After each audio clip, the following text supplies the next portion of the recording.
وہ بھی دے رہے ہیں، خواتین کا حق اور دوسرے نیشنلٹی، باتیں تو بڑی سب پازیٹیو کر رہے ہیں، لیکن بات یا اس سب کا پتہ چلے گا ایاز وزیر صاحب کہ آتا ہوں پرسوں. جی ایاز وزیر صاحب میں آتا ہوں. ظاہر ہے کہ یہ مشکلات تو درپیش ہیں. اس میں زاہد خان صاحب ذرا یہ فرمائیے گا کہ آپ کیا سمجھتے ہیں کہ جو ایاز وزیر صاحب کہہ رہے ہیں کہ جو وفد یہاں پر آیا تھا اس کے ساتھ جو مشاورتی عمل رہا ہے وہ اتنا اچھا نہیں رہا ہے اور اس سے کوئی امید اس طریقے کی وابستہ ہوتی دکھائی نہیں دیتی ہے. اب حامد کرزئی، گلبدین حکمت یار، عبداللہ یہ کوئی فیکٹر ہیں؟ طالبان ان کو کوئی اہمیت، کوئی حیثیت دیں گے ان کی پرانی وابستگی کو مد نظر رکھتے ہوئے اور ان کو وہ بنائیں گے حکومت کا حصہ؟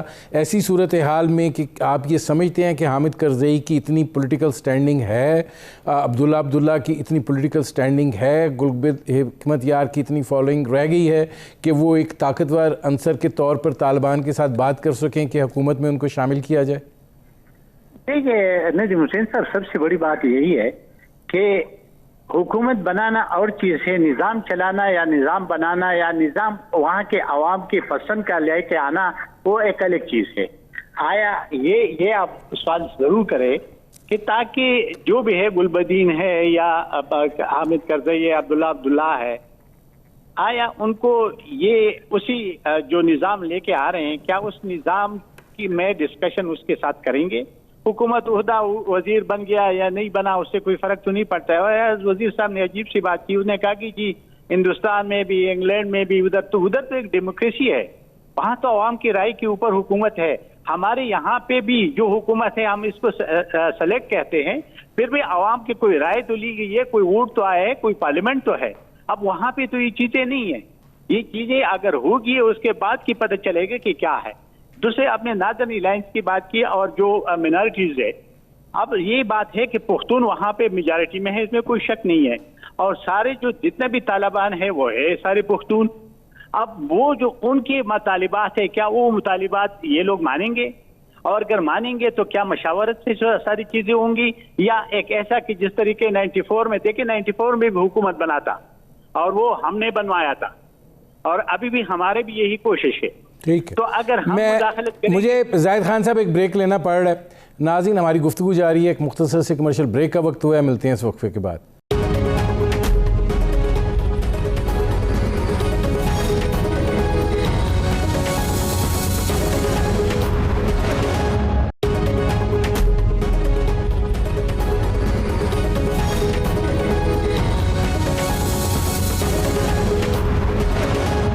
Welcome back. ایاز وزیر صاحب یہ فرمائیے گا کہ ظاہر ہے کہ حکمت عملی اپنی جگہ کے اوپر ہوتی ہے اور ہم ایک تصویراتی گہرائی کی بات کرتے رہے تھے، اسٹریٹجک ڈیپتھ کی بات کرتے رہے تھے. اس کے بعد یہ کہا گیا کہ پاکستان کی افغان پالیسی میں تبدیلی آئی ہے اور اب ہم دیکھنا چاہتے ہیں ایک ایسی حکومت افغانستان کے اندر جو کہ پاکستان کی دوست ہو، کیونکہ براہ راست افغانستان کے ساتھ ہمارا اتنا طویل بارڈر ہے اور ظاہر ہے کہ افغانستان کا بہت سا دار و مدار پاکستان پر ہے. تو آپ سمجھتے ہیں کہ یہ جو صورتحال ہے یہ اس خواہش کو پورا کرنے میں کامیاب ہوگی؟ دیکھیے میرا تو خیال یہ ہے، اب آپ کی بھی پوری بات میں نے نہیں سنی، میرا تو خیال جو کچھ میں سمجھا ہوں، شاید آپ نے یہ کہا کہ پاکستان کی جو خواہشات ہیں افغانستان کے اندر دوست حکومت آنے کا، تو گویا ابھی اس وقت وہ خواہشات پوری ہو جائیں گی. اگر یہ سوال ہے تو یہ ایک مفروضے پہ ہم چلیں گے، کیونکہ ابھی حکومت بنی نہیں ہے. جب حکومت بنے تو اس سے پتہ چلے گا کہ کیسی حکومت ہے. لیکن ایک بات میں اور وضاحت کر لوں کہ پاکستان کو یہ نہیں کہنا چاہیے اور نہ یہ سوچنا چاہیے کہ کابل کے اندر ایسی حکومت آئے کہ وہ ہماری دوست ہو. تو گویا آپ کے دوست نہ ہو تو آپ کے دشمن ہے، یہ نہیں کہنا چاہیے. کرنا یہ چاہیے، کوشش یہ ہونی چاہیے کہ افغانستان ہمارا دوست ہو. وہ جو بھی حکومت کابل میں لائے اس کے ساتھ ہم ڈیل کریں گے، اس کے ساتھ روابط رکھیں گے، چلائیں گے، اور اس میں میری مجھے کوئی شک و شبہ نہیں ہے کہ افغانی جو بھی حکومت لائیں گے اس کے سربراہ خواہ کوئی بھی ہو وہ پاکستان سے اچھے مراسم رکھنے کے علاوہ ان کا چارہ نہیں ہے. لیکن اگر ہم اپنا دوست حکومت ڈیمانڈ کریں گے تو گویا آپ ان لوگوں کو ان ایڈوانس ناراض کر رہے ہیں. پھر جو حکومت آئے گی وہ اگر تھوڑی سی اپنی انڈیپینڈنٹ فارن پالیسی چلائے یا تعلقات چلائے پھر آپ کہیں گے یہ ہمارا دوست نہیں ہے. ایسے نہیں ہونا چاہیے. ہمارے تعلقات افغانستان کے ساتھ بائی لیٹرل اینگل سے دیکھنا چاہیے نہ کہ انڈین اینگل سے. ہندوستان کے ساتھ افغانستان کے اپنے تعلقات ہیں لیکن ہمیں یہ ضرور دیکھنا ہے کہ افغانستان کی سرزمین ہمارے خلاف استعمال نہ ہو اور ہماری بھی افغانیوں کی یہی ریزرویشن ہے کہ ہماری سرزمین ان کے خلاف استعمال نہ ہو. تو ان دونوں پہ عمل تب ہوگا اگر آپ افغانستان کو ایک ساورن اور انڈیپینڈنٹ ملک سمجھتے ہیں اور ان کے ساتھ ٹریٹ کرتے ہیں. لیکن اگر آپ خواہشات کرتے ہیں کہ ہمیں اسٹریٹجک ڈیپتھ مل گیا یا ہمیں ملنا چاہیے یا ایسی حکومت ہو جو ہماری دوست ہو تو یہ سب ناکام پالیسیاں شروع سے بھی تھی آئندہ بھی رہیں گی. تو کوشش یہ ہونی چاہیے کہ افغانستان آپ کا دوست ہو. آپ اس میں نہ جائے کہ حکومت کون لایا کیسے لایا اس کے ساتھ روابط رکھے انڈیپینڈنٹ ساورن اسٹیٹ کے ساتھ کی طرح ان کے ساتھ تعلقات رکھے. میں یار وزیر صاحب آتا ہوں گاڑی کہاں چاہے. جی میں آتا ہوں. اب اس میں زاہد خان صاحب یہ فرمائیے گا کہ ایک تو فیکٹر اپنی جگہ پہ ہے طالبان کا لیکن تحریک طالبان پاکستان آپ کیا سمجھتے ہیں کہ دونوں کے درمیان روابط مضبوط ہیں اور کیا جو پاکستان کو دہشت گردی کے خدشات کا سامنا رہا ہے حالیہ دنوں میں واقعات بڑے بھی ہیں اس میں کوئی تدارک ہو پائے گا یا یہ کہ مسائل بڑھیں گے؟ سر مجھے امید ہے کہ آپ نہیں کہیں گے کہ بریک لینا ہے کیونکہ میں نے بات پہلے بھی پورا نہیں ہوئی تھی. دیکھیے ایک حقیقت افغانستان کا ہے کہ ابھی اس وقت جو طالبان افغانستان پہ بیٹھ کے بندوق کے زور پہ بیٹھے یہ کوئی ڈیموکریسی کوئی عوام سے کوئی رائے لے کے بغیر نہیں لیا اور یہ صحیح کہہ رہے کہ جی افغان عوام سے آپ کا دوستی ہونی چاہیے. وہاں حکومت آتی جاتی ہے جس طرح ہمارے پاکستان میں بھی آتی جاتی ہے تو اس طرح ادھر بھی جاتے ہیں. تو آپ یہ نہیں کہ آپ اپنے لیے کوئی پپڑ دے کے اور اس کو لا کے بٹھانے کے اس کو پروموٹ کرنے کی کوشش کرے تاکہ ہمیں کوئی کچھ نہ کہے. آپ کی بات پہ میں بھی آتا ہوں. دیکھیے اس وقت افغانستان میں داعش موجود ہے. ٹی ٹی پی جو آپ کی اس ملک کی پیداوار ہے وہ افغانستان کی پیداوار نہیں ہے. افغانستان کو آپ بلیم نہیں کر سکتے. اور اگر آپ ٹی ٹی پی بیٹھی ہے تو ظاہر ہے کہ ہمارے لیے مشکلات تو ہے. اگر ہم کہتے ہیں کہ جی عبداللہ بھی ٹھیک نہیں تھا کرزئی بھی نہیں تھا تو آج اگر کرزئی عبداللہ ادھر دوبارہ بیٹھتے ہیں تو پھر آپ کے پاس کیا جواز اور اس کی کیا کس مورالٹی پہ وہ بیٹھتے ہیں کیا ان کی حکومت کی جب بنتی ہے تو کس انداز سے بنتی ہے یا کیا اس میں طے ہو جاتا ہے. لیکن اگر یہ صورتحال ہو دیکھیں سب سے بڑی بات ہے کہ آپ نے تو کہا کہ ایبسولوٹلی نو تو آپ نے تو آڈے کے لیے کہہ دیا لیکن ابھی آپ سارے امریکہ آپ کی اسلام آباد میں اور آپ کے کراچی میں بٹھا دیا اور جو عوام بیچارے وہاں افغانی جو مجبور ہے جو جانے کے لیے ترستے ہیں آپ نے اس کا راستہ روکا ہوا ہے. جو 35 لاکھ آپ نے پہلے لیا یہ تو مسئلہ پہلے آپ کو حل کرنا چاہیے تھا. ہماری حکومت کی پالیسی میں ابھی دیکھیں ندیم حسین صاحب ہماری پالیسی ابھی بھی کلیئر نہیں ہے کہ جب یہ قطر میں مذاکرات کر رہے تھے اس وقت ہماری پارٹی یہ کہتے رہی کہ افغان گورنمنٹ کو طالبان کو پاکستان کو اور امریکہ بیٹھے اس کا حل ڈھونڈے حل نکالے. اس طریقے سے کوئی حل نہیں ملا نہ ڈھونڈا گیا اور جب نہ حل ڈھونڈا گیا نہ اس کا ہوا تو ابھی جو جس طریقے سے ابھی نادرن ایئرلائنس کا جو مسئلہ ہے وہ بھی چل رہا ہے. اب آپ کا اگر یہ اس کو مارتے ہیں داعش کو یا طالبان کو تو ادھر بھی جا سکتے ہیں لیکن کیسے ماریں گا. اور ابھی پہلے آپ نے اپنی کمنٹس میں کہا کہ چونکہ یہ جو جنگ تھی طالبان کی افغان طالبان کی جو ہم نے گڑ اور بیٹ بنایا تھا یہ بیٹ جو ہم اس کو کہتے ہیں یہ ان کے ساتھ تھے اور یہ داعش بھی ان کے ساتھ تھے اور افغانستان میں جتنی لڑائی لڑی گئی ہے ساری مل کے لڑائی لڑی ہے. اب اس کو کیسے وہ کہے گا کہ جی آپ یہاں سے نکل جائے یا ہم آپ کو کچھ کرنے نہیں دیں گے. یہ کیپیسٹی ان کی ابھی ہے نہیں ہے اور یہی تو صورتحال ہے کہ جو 40 سال کی میں بات کر رہا ہوں